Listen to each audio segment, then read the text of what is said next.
Sige na. Hindi talaga matatapos ang isang araw na nagpapangayon ng dalawang tayo.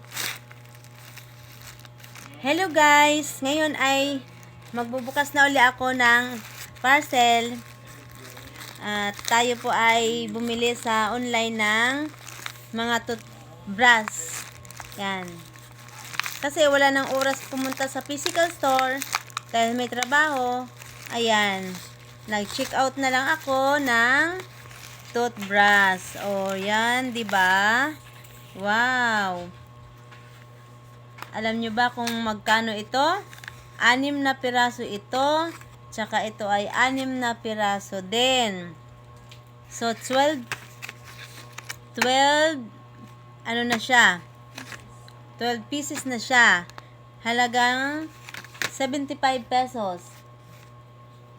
75 pesos lang po siya. O, diba? Kaya, Check na sa yellow basket. check out na sa Yellow Basket. Wala namang yan. Nagawa pa ako ng Yellow Basket. Titingnan natin, guys. Green basket. Titingnan natin ang ang quality nito. 'Di ba? Napakadali. Check out ka lang, maya-maya ay kinabukasan ay may nagsabi, "Tao po, parcel niya po." O, babayaran mo na lang, wala kang pagod. Nandiyan na at your doorstep. Hindi nga nakarating sa basket. At your doorstep.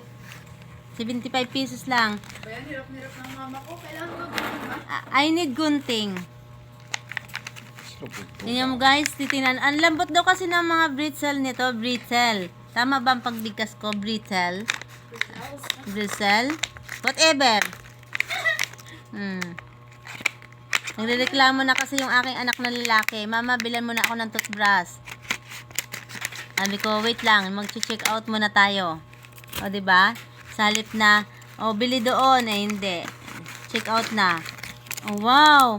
Antibay po niya. Oh, antibay. Parang pwede pang pamalo sa asawang makulit. Ayan, ang lambot po siya. Guys, ang lambot po niya, oh. Nakakatuwa. O, diba? 75 pesos lang. Magkano ang pinataka ng isa nito? Yan. Ano nag-divide ma? Oh, 75 divided by 12. Oh, 'di ba? 6.25. Oh, 6 pesos lang ang pinataka ng isang piraso. 'Di ba? 12 piraso na? Sulit na yan. Yun ang sinasabi. Every 6 months magpapalit ka daw ng toothbrush. Pero ngayon, every week pwede ka na magpalit ng toothbrush. Or every month. Oh, isang buwan naman. Isang buwan. Oh, isang buwan, 'di ba? Mura pa. Thank you for watching. Bye-bye.